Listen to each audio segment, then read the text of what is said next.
Hello, heathens! I'm Megan Angus, and this is Spinning the Wheel podcast.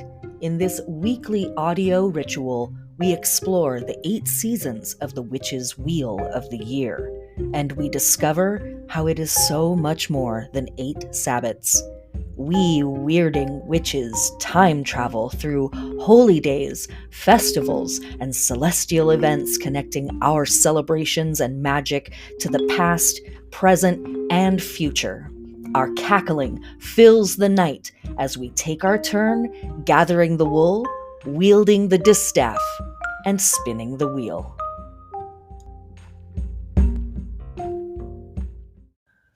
Welcome back, heathens, to Spinning the Wheel podcast with me, your horse host, Megan Angus.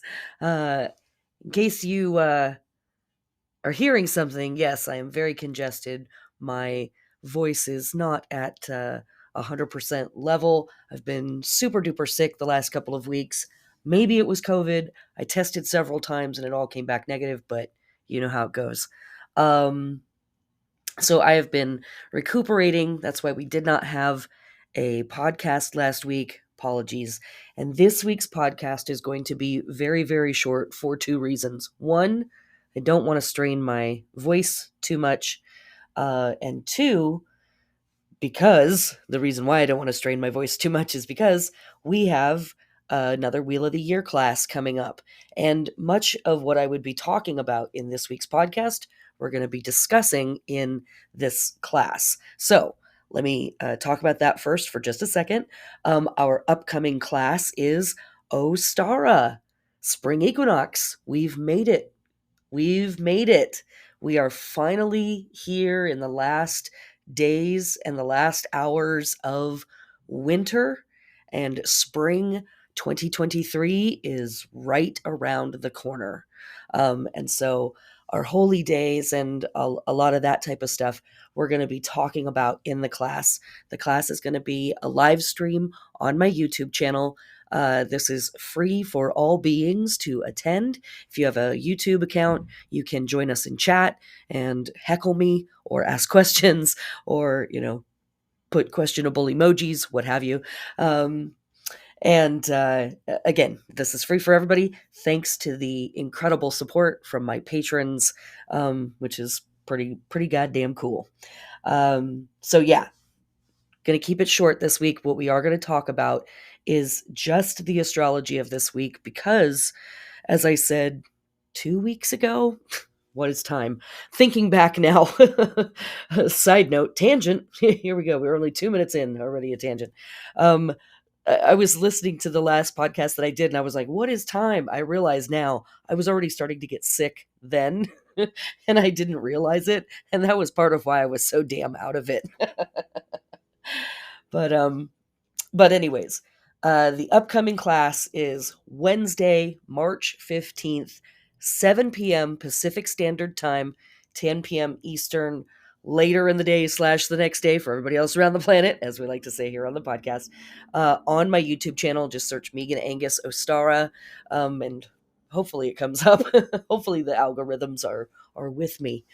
Okay, but as I was saying, in the podcast a couple of weeks ago, we are in bonkers astrologyville right now.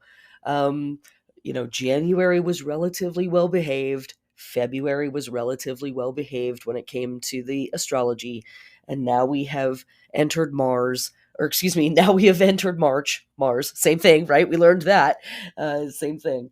Now we've entered March, and it's batshit crazy. It's off the rails, bonkers, buck wild, as somebody somewhere would say. And I just wanted to come and touch base on the astrology that we have this week. Today, Tuesday the 14th, we have already had, or are in the midst of having, one of the not so fun transits. But we've got plenty more not so fun transits this week. So let us first start. Is there anything else I need to say before we start with the starting? This is Imbolc / Ostara season, Lunar week, ? waning moon in Sagittarius. Um, we have been moving through Imbolc season. We have been resting. We have been dreaming. We've been drifting. Um, and we have been hopefully doing some recalibration. Hopefully, we've been doing some assessing. Hopefully, we've been doing some wishing and, some asking. Um, our astrology over the last few months has just been really cool, in my opinion. Difficult in some ways, nice and supportive in some ways, in getting us in alignment to this moment where we are approaching spring equinox. And next week, we're going to have the sun move into Aries, which is also, basically in alignment with the spring equinox, which is the moment of equal night and equal day. And then the very next day, we have a new moon. And that's the last of those synchronous moments that we're going to have for the next while. I don't know, next year or so. Our next new moon in April is going to come right before the sun changes signs. So this cycle that we have been in is about to come to an end, but it's sort of delivering us at the door of spring equinox. And I think it's very lovely. But, no roller coaster ride is fun without a few scary parts, right? So here we go. Here we go for the parts that are a little bumpy. Hope I see you in class tomorrow. Or whenever you decide to join us, because I will upload the class. It'll be on YouTube, and then once I can download it from YouTube, I'll upload it here, wherever it is that you listen to or watch podcasts. Okay, so as I said, Imbolc Ostara season, waning moon in Sagittarius, lunar week, who knows what. And our mutable sign moons have been overseeing this last month of winter, helping us shift out of the shapes that we have been in during winter and helping us, undo whatever it is that we've been doing in winter and get ready for whatever it is that we're about to do in spring. You still have a week, and we are in a waning moon.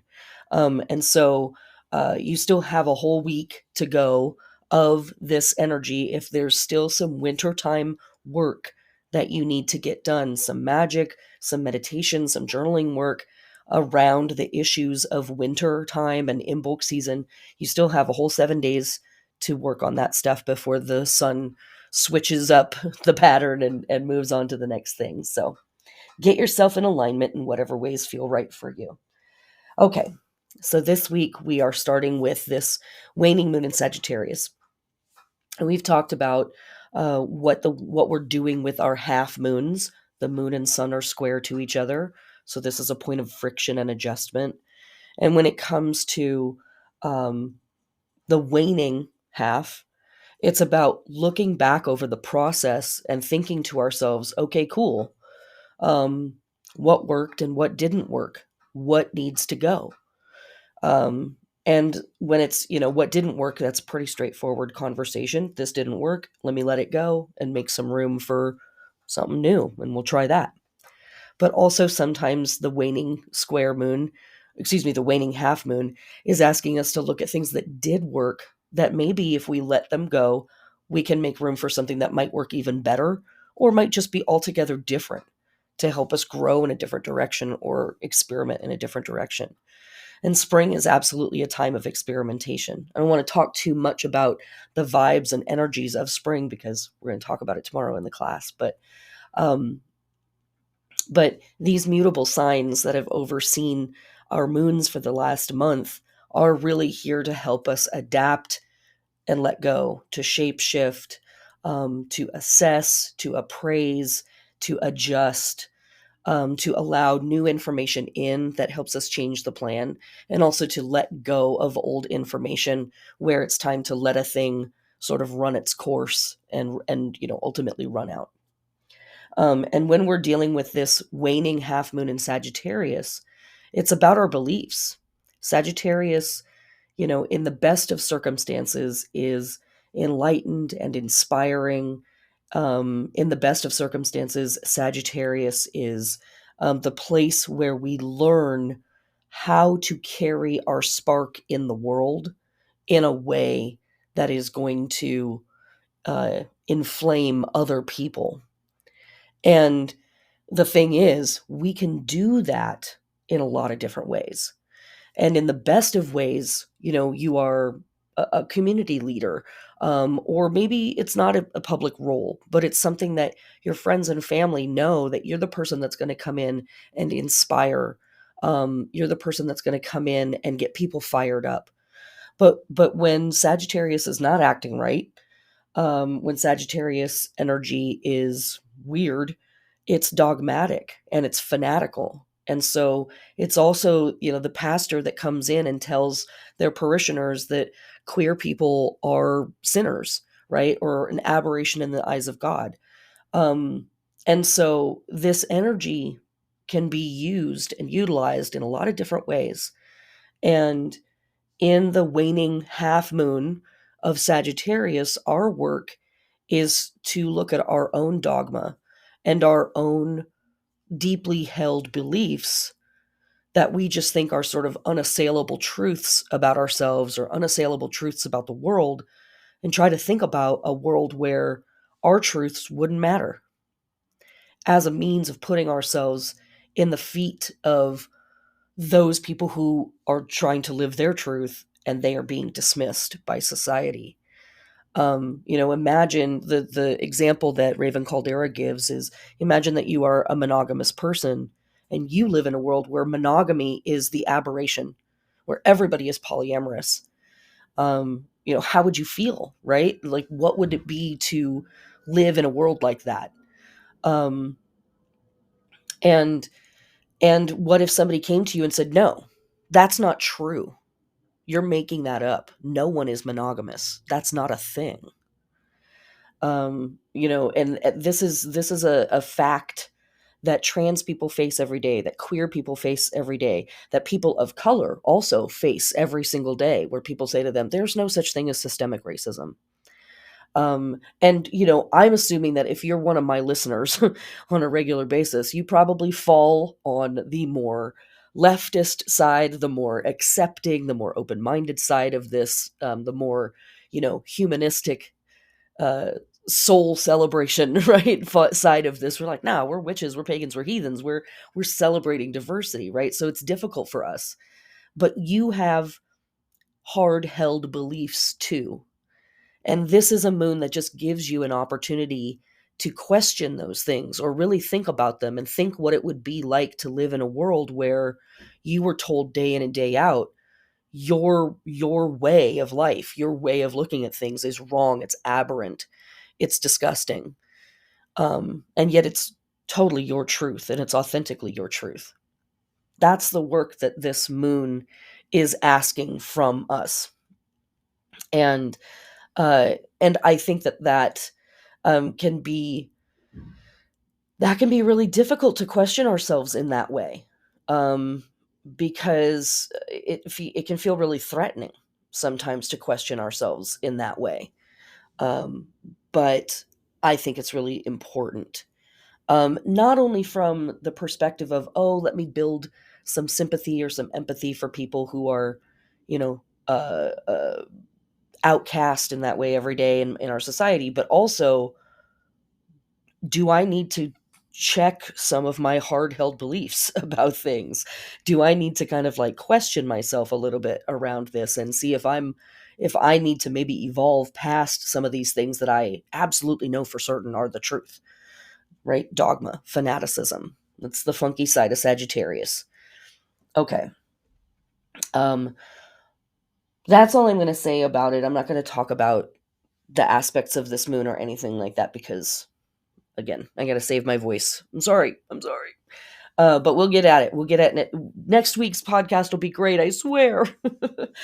Okay, so for our lunar body work, we are resting, relaxing, nourishing, supporting, or otherwise restoring the lower back, the sciatic nerve family, and the thighs.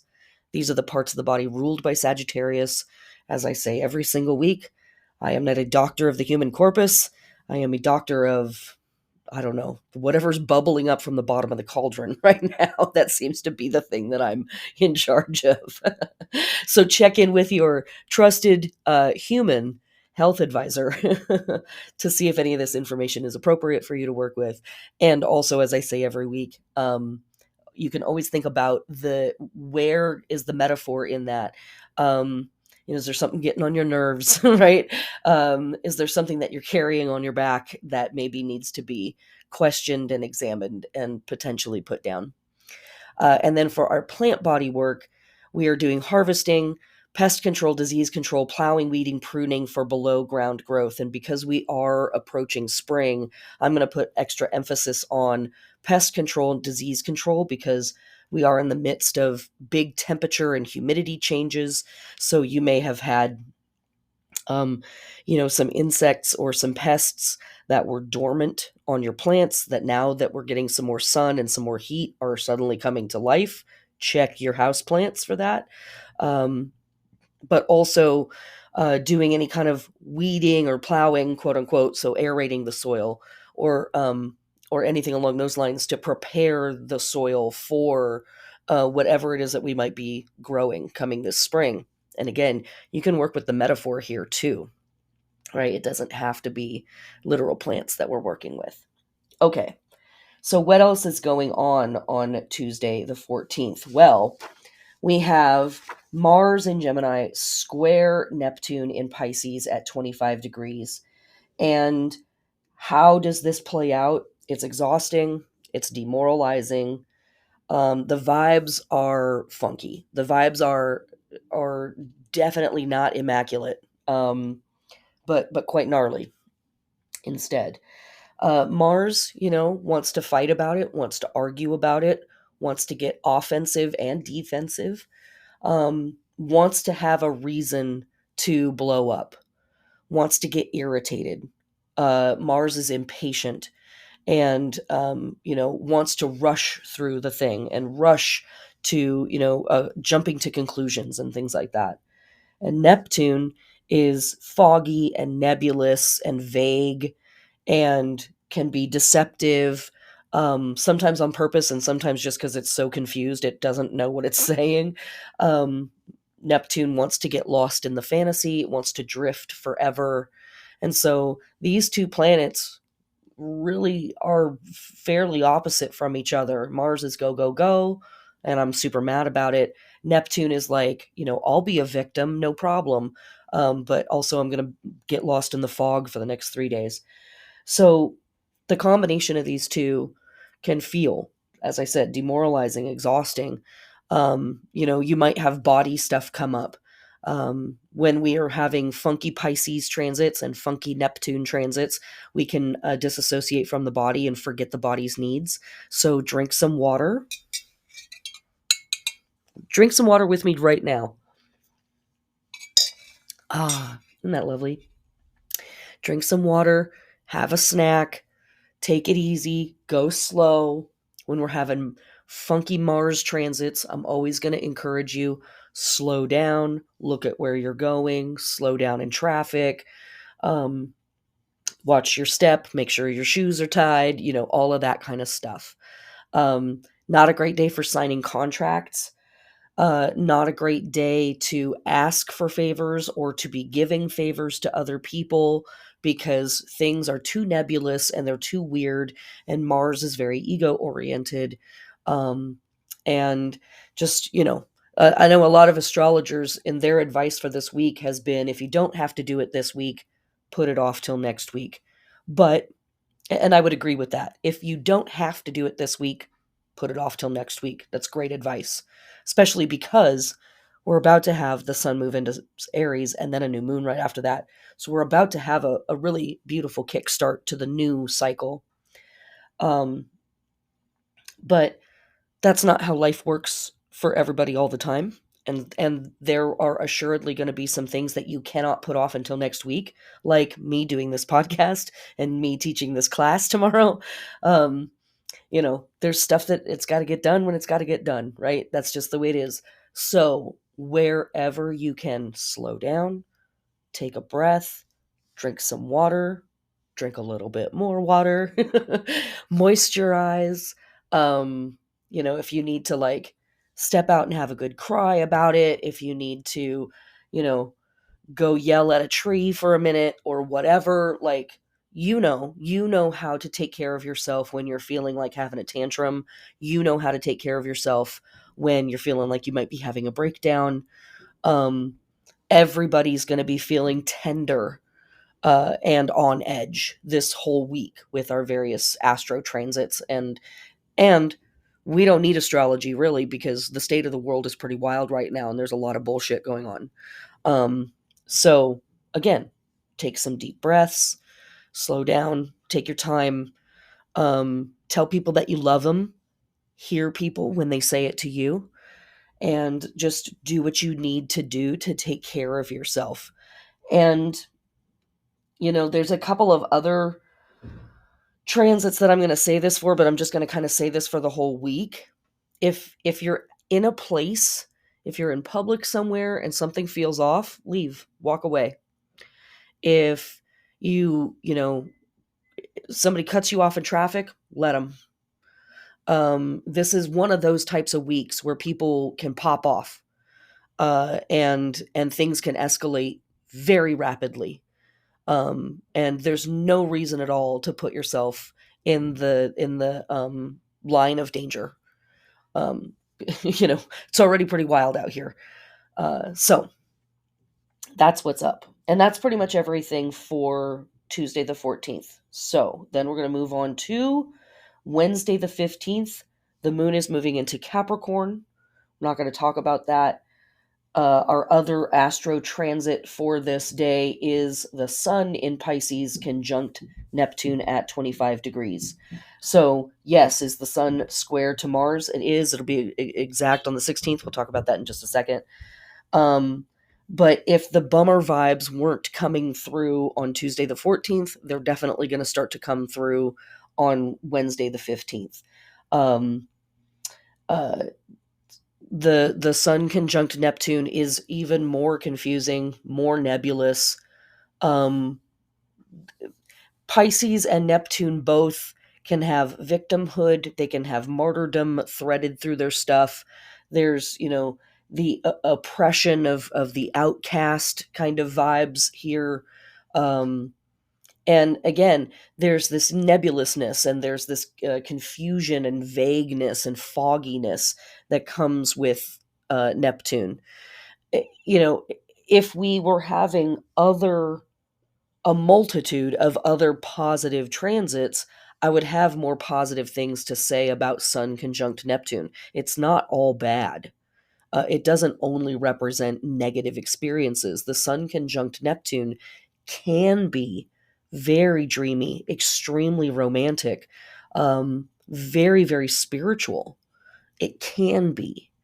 But with these other transits hanging around, again, bringing the vibes way, way down, what could be romantic might actually feel very melancholic and just like, meh, I'm alone.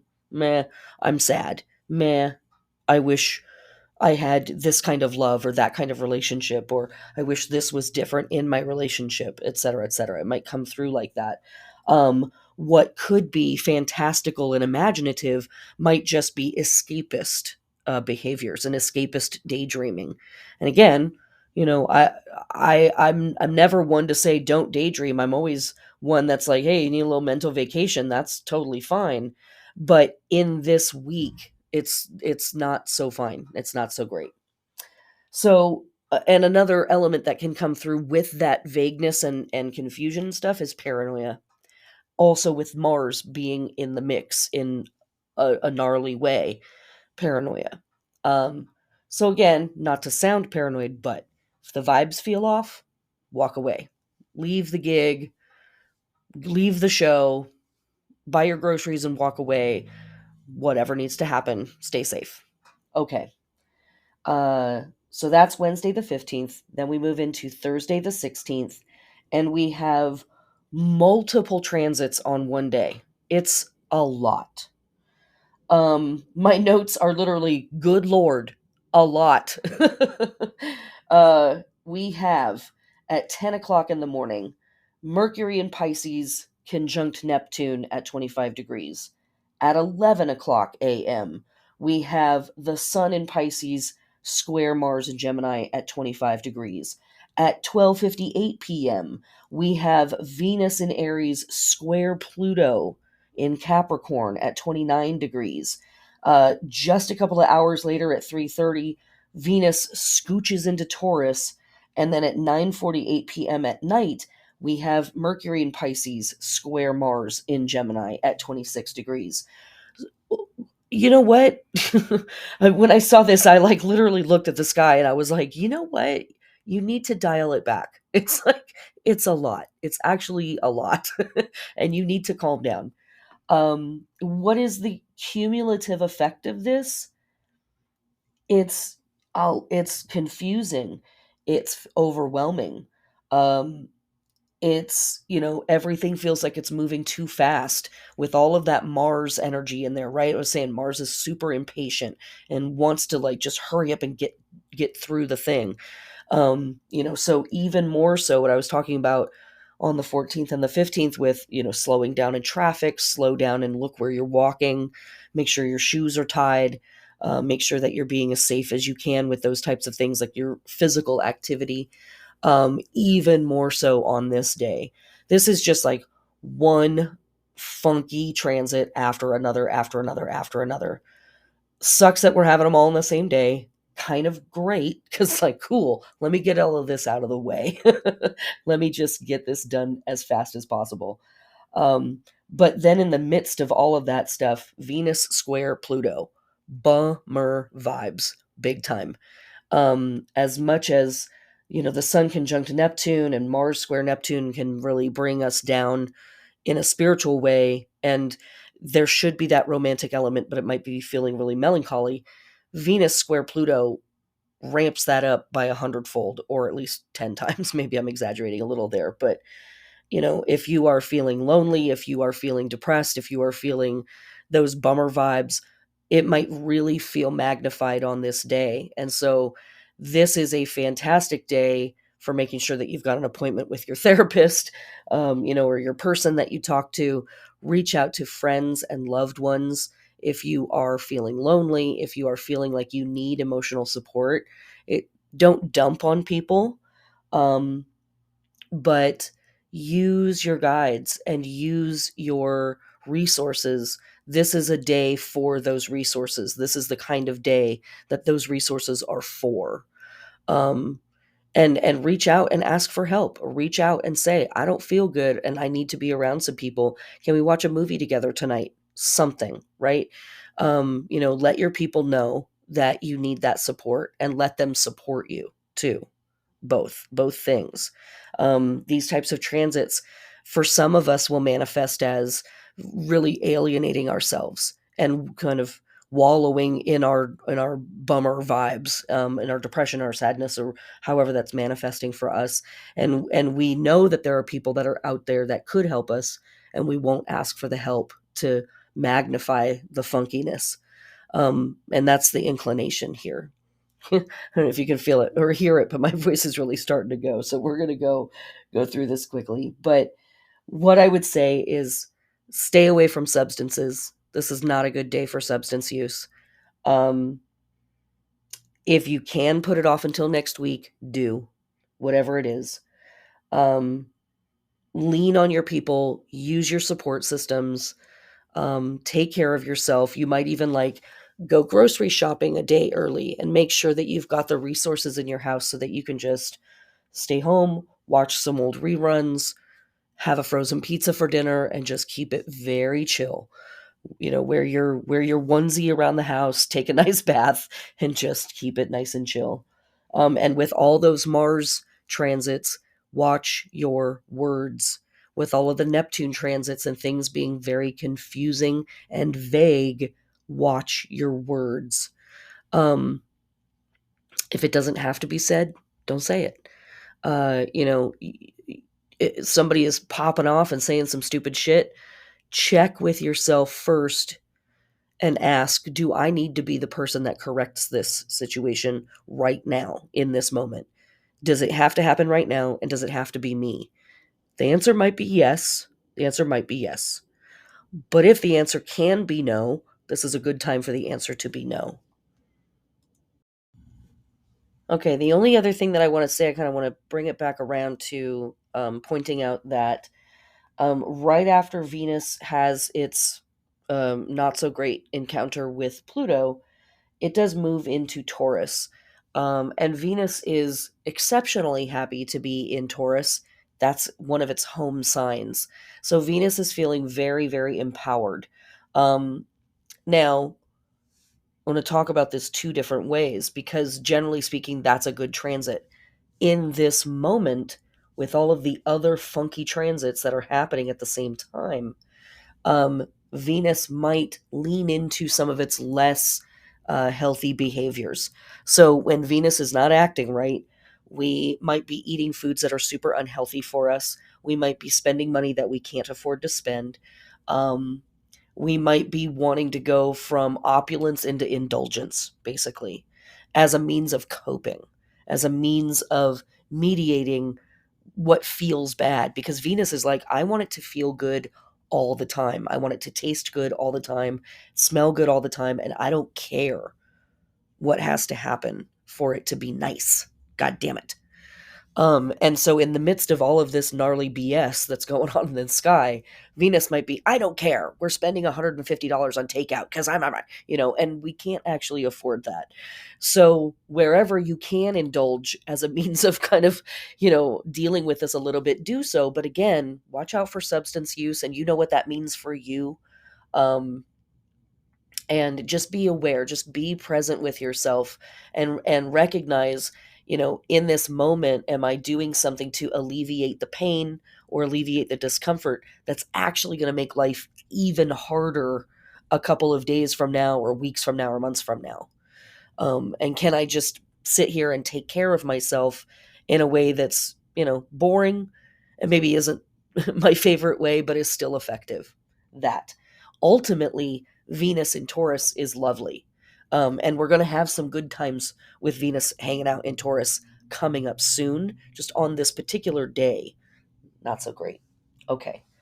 Um, that's everything I want to say about the 16th. I think that's more than enough to say about the 16th. So that brings us to Friday, March 17th. And we have a couple of interesting transits on this day, too. First off, the moon moves into Aquarius. We'll talk about what that means in just a second. And then we have Mercury conjunct the sun in Pisces at 26 degrees. Generally speaking, from a neutral standpoint, Mercury conjunct the sun is a great day for um, brainstorming. It's a great day for communication, for pulling in information, for sending out information. So, having important conversations with people, learning about things, documenting stuff, all of that. But we're still under the black cloud. We're still under the auspices of these other not so exciting transits in the background. So just be aware that, there might be like bummer vibes throughout, even though that should be kind of a neutral or even a positive and useful transit. Um, but uh, but it can be helpful. And then the other transit that we're having on this same day is Venus in Taurus, right? It's just stepped into Taurus. And the very first thing that happens, sextile to Saturn, who has also just stepped into Pisces at 1 degree. So Venus in Taurus, sextile Saturn in Pisces at 1 degree. Now, generally speaking, Venus and Saturn, Venus doesn't want to hang out with Saturn. Saturn's like, hey, what if I said no to everything, right? And Venus is like, man, screw you, like, get away from me. But this is actually a helpful transit in the face of all of the other funky BS going on in this week. And what it might help with is coming out of the fog a little bit and being able to constructively talk to yourself or talk to other people, especially also with that Mercury transit earlier in the day, could be able to actually communicate what you've been experiencing emotionally and psychologically earlier in the week. And or because of all those Mars transits that are all up in the mix, we might have been too offended or too defensive to be able to articulate what's happening for us. Now we're calming down a little bit, and Saturn is like, hey, I can have a constructive conversation around this. Are my feelings still here? Yes. Am I maybe still love fired up about some things? Sure, possibly. But Saturn is like, I can also have a constructive conversation about this, and maybe we can make sense of some of these things. We can talk through some of the confusion. I didn't understand what you meant earlier, and my feelings got hurt. All of those types of conversations could be taking place for us on Friday the 17th. Um, and but it's not a super strong transit in the face of all this other stuff. So it's helpful, but it's not going to wipe out everything else. It's definitely not as strong as those other transits. Okay. That brings us to Saturday the 18th, where we have our balsamic moon in Aquarius at 12 degrees. And the balsamic moon in Aquarius, this is officially our last lunar phase of winter. Once we have this, we are fully in the pre-funk for the new moon. And 2 days later, we're going to have the sun step into Aries. And then a day later, we're going to have the new moon in Aries. So this marks the literal final, 72 hours or so of winter and this winter lunar cycle. Again, it's really beautiful. It's kind of a bummer that it's culminating in such a weird way. But hey, life on Earth in 2023, right?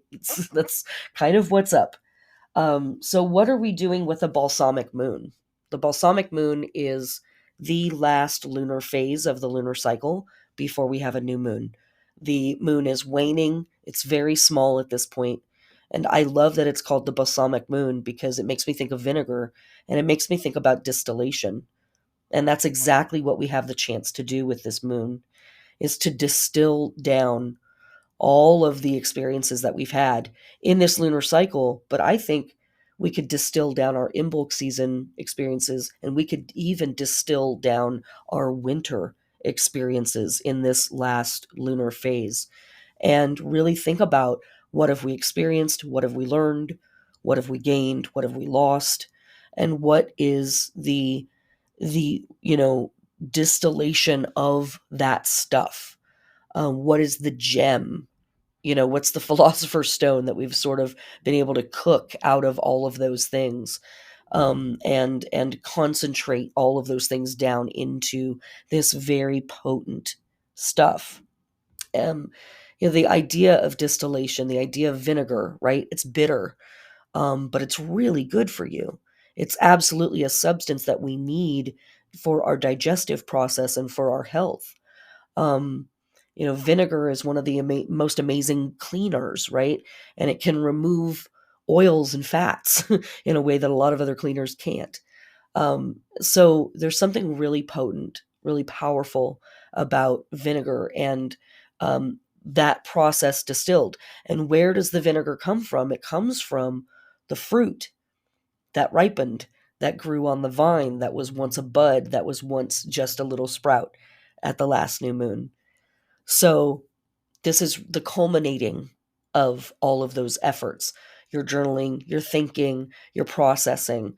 And the balsamic moon oftentimes is very focused on the future. There's actually a deep pull on a lot of our balsamic moons for the next thing.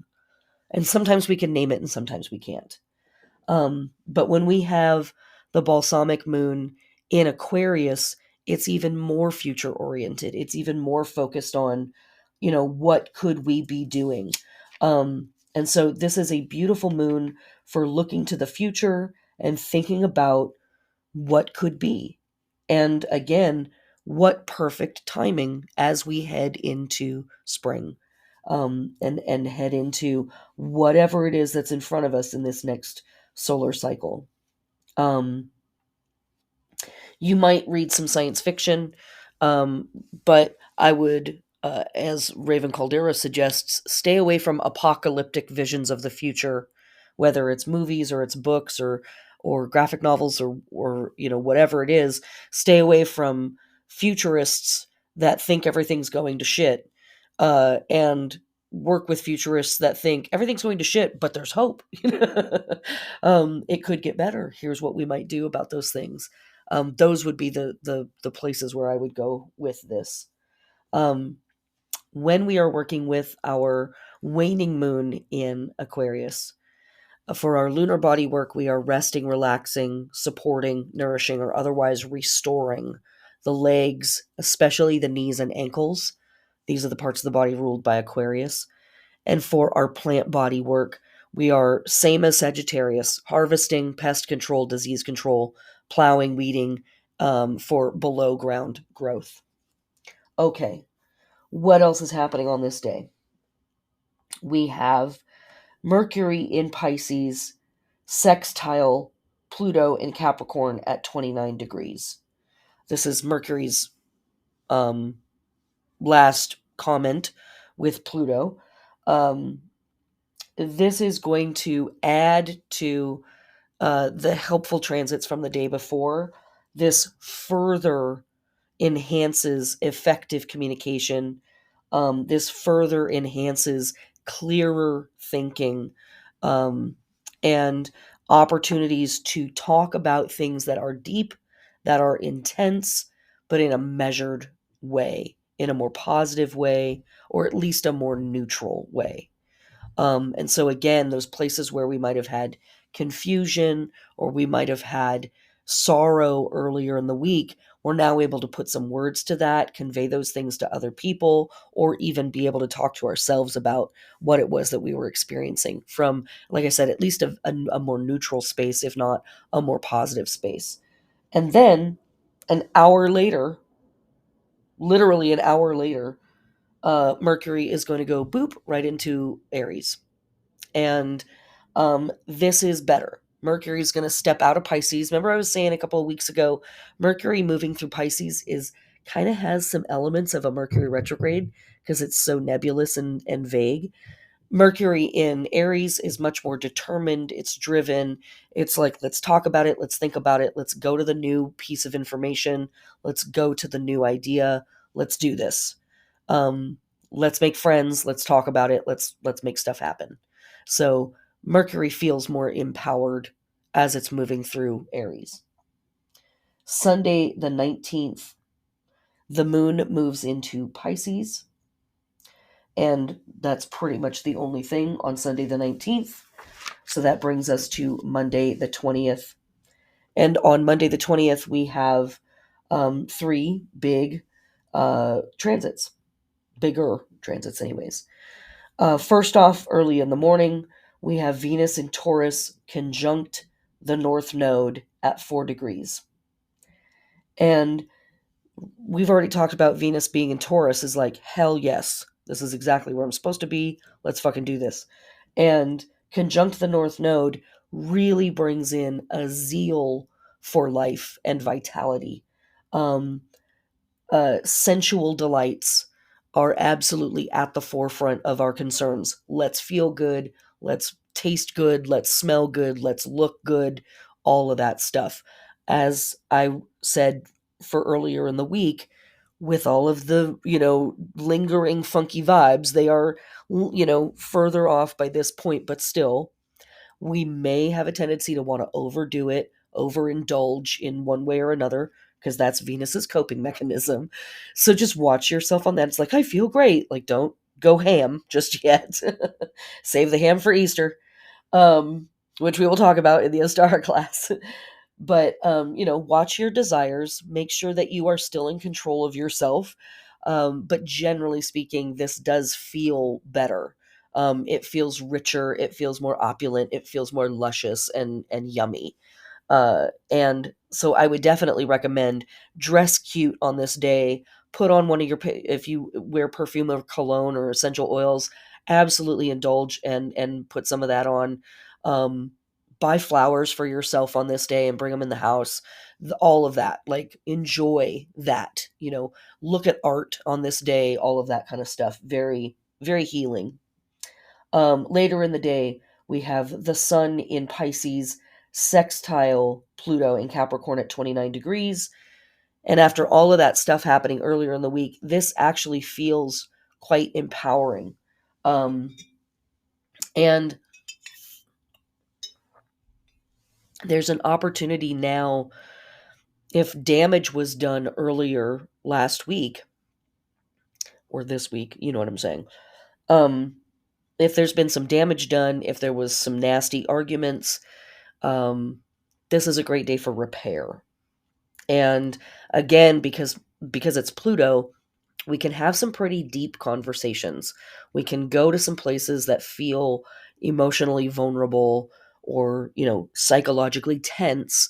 And it doesn't necessarily mean it's going to immediately erupt into something nasty. It's kind of a like, hey, we're both willing to go to this place that's kind of a hot moment, but we're both here for it. So very lovely, very helpful. And then at 2:24 p.m. Pacific Standard Time, later in the day / the next day for everybody else around the planet, the sun moves into Aries. This is officially spring equinox, Ostara, the vernal equinox, the start of the new solar year. And the sun is exalted in Aries. So the sun is very empowered in this sign.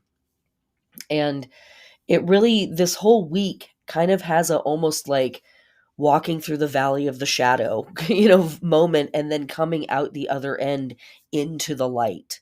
Um, and as I'm saying this, I'm thinking about Orpheus, right? Um, uh, I'm thinking about, those last steps that we take as we are walking out of the underworld. um, and how those last moments before we come back into the light can sometimes be some of the scariest places, because it's like, shouldn't I be there by now? What if something happens and it keeps me from breaking through to the light? But we just have to keep walking and just looking forward and doing the thing. Um, and maybe Eurydice will follow us out this time, but maybe not. But either way, the sun heading into Aries can feel very empowering, very enlightening, very invigorating, fortifying, strengthening. Um, we may literally feel like we have like a B12 shot in the arm of vitality and hope and energy and drive. And it might not manifest exactly like that for you, but that's generally speaking kind of the vibe of the sun in Aries. Things begin to pick up, and the energy begins to raise, and our strength begins to come back, and our eyes get bright and wide, and it's like, here comes the sun, here we go. Then the very next day, we're not going to talk about it now, but the very next day, Tuesday the 21st, will be our new moon in Aries at 0 degrees. So that's going to be our last sun moon moment. So we're going to talk about this a lot more in the Ostara class, but use this week to get your winter work done and to wrap up this stuff as much as you can. Use this week to distill down everything that you have learned over this last season, this last lunar process, over Imbolc season, over winter season. Um, Use this last week to wrap up and let go and burn off whatever is left of your winter work and clear out the garden, because spring is just about here. And we want to make a beautiful place for that spring energy to come and land. All right, my friends, that is everything. Thanks for putting up with my super hoarse voice. So sorry. Hopefully it's a little bit better tomorrow, but I might be sucking on cough drops the entire time. And the class tomorrow might be a little bit shorter than usual also, just so that I know that I can actually talk the entire time. We'll see how it goes. um uh what am I going to say here? Oh yeah. Last week, one of the things that I did for patrons was that I wasn't able to put up an actual podcast last week for you all, but I did include my notes from last week for patrons. And so that's one of the benefits that patrons get is, if I'm not able to produce something for the public, it's still probably getting produced for patrons, behind the scenes. And so we put up sort of the charts for the moons, the charts for Saturn's ingress into Pisces, some notes on the major themes of Saturn stepping into Pisces, um, and more and more. The holy days. I put in a bunch of links as well to various websites that I use to research the holidays.